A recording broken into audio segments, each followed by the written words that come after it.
Welcome. In this explainer, we're diving deep into the transformative third phase of the Tamil Nadu Government Doctors Association, or TNGDA.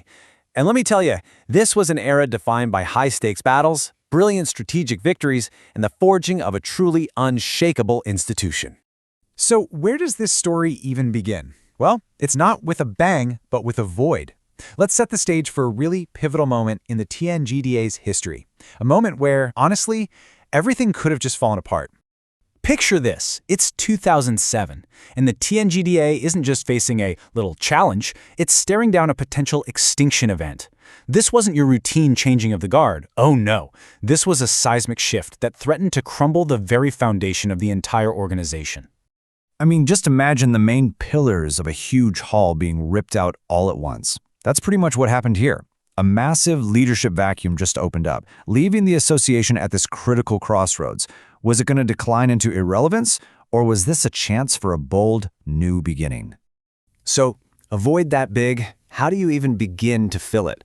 Let's take a look at how this challenge was met, because what happens next doesn't just save the association, it completely defines an entire era. And this is where a new, battle-ready leadership team steps into the picture, led by Dr. K. Senthil. They weren't just inheriting an organization, they were basically inheriting a crisis. They had the monumental task of filling these legendary shoes, all while fighting off widespread skepticism and staring right down the barrel of the super high-stakes 6th Pay Commission negotiations. And you know what? This new team, they didn't hesitate. They chose resolve. They completely embodied this very principle, that legacies, well, they aren't just handed down. They have to be actively protected and fought for, especially when they're at their most vulnerable. Okay, so they've stepped up. But how were they really tested? Well, their trial by fire came in the form of a single defining battle, one that would literally reshape the future for every single government doctor in the state. See, under Dr. Senthil's leadership, this wasn't about just making loud demands. No, they orchestrated this incredibly strategic 18-month-long campaign around the 6th Pay Commission. They meticulously built pressure, step by step, with phased agitations all across the state, all leading to one critical make-or-break deadline. And this is where you can just feel the tension. It was sheer brinkmanship. With a massive, state-crippling strike just hours away from starting, the government finally blinked. They gave in. This wasn't just a victory of persuasion.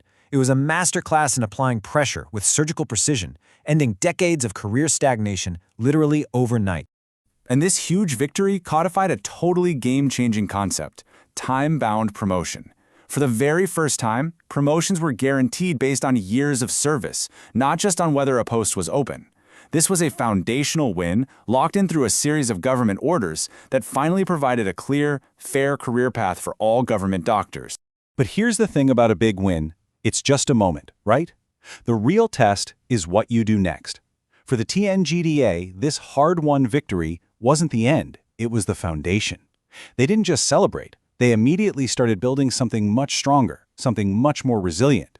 And this new leadership, they got it. They knew that momentum, well, it fades. But laws are permanent.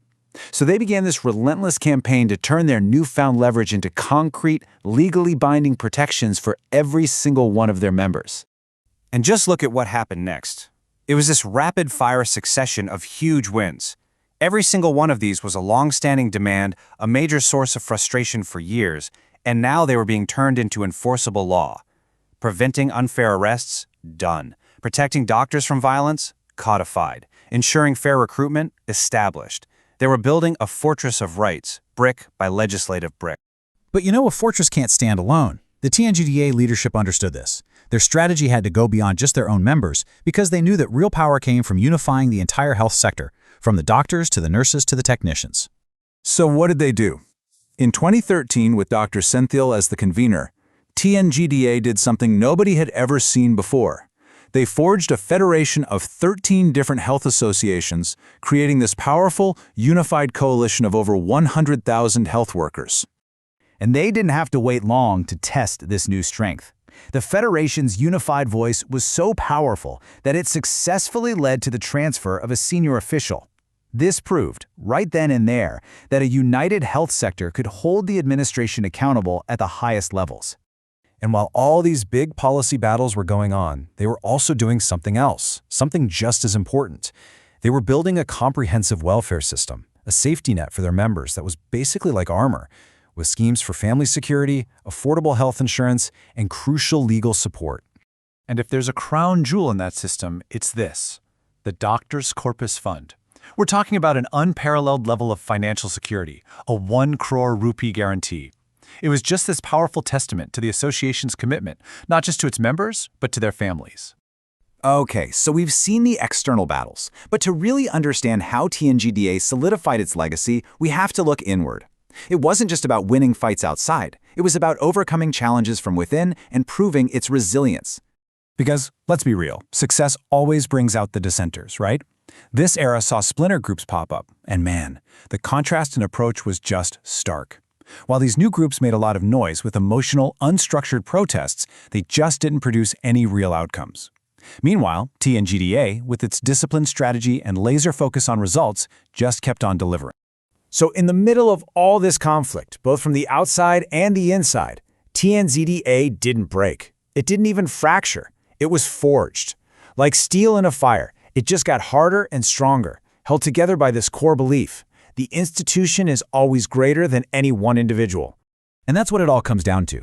This wasn't some era of quiet, comfy negotiations. This was an era defined by what you'd call combat leadership.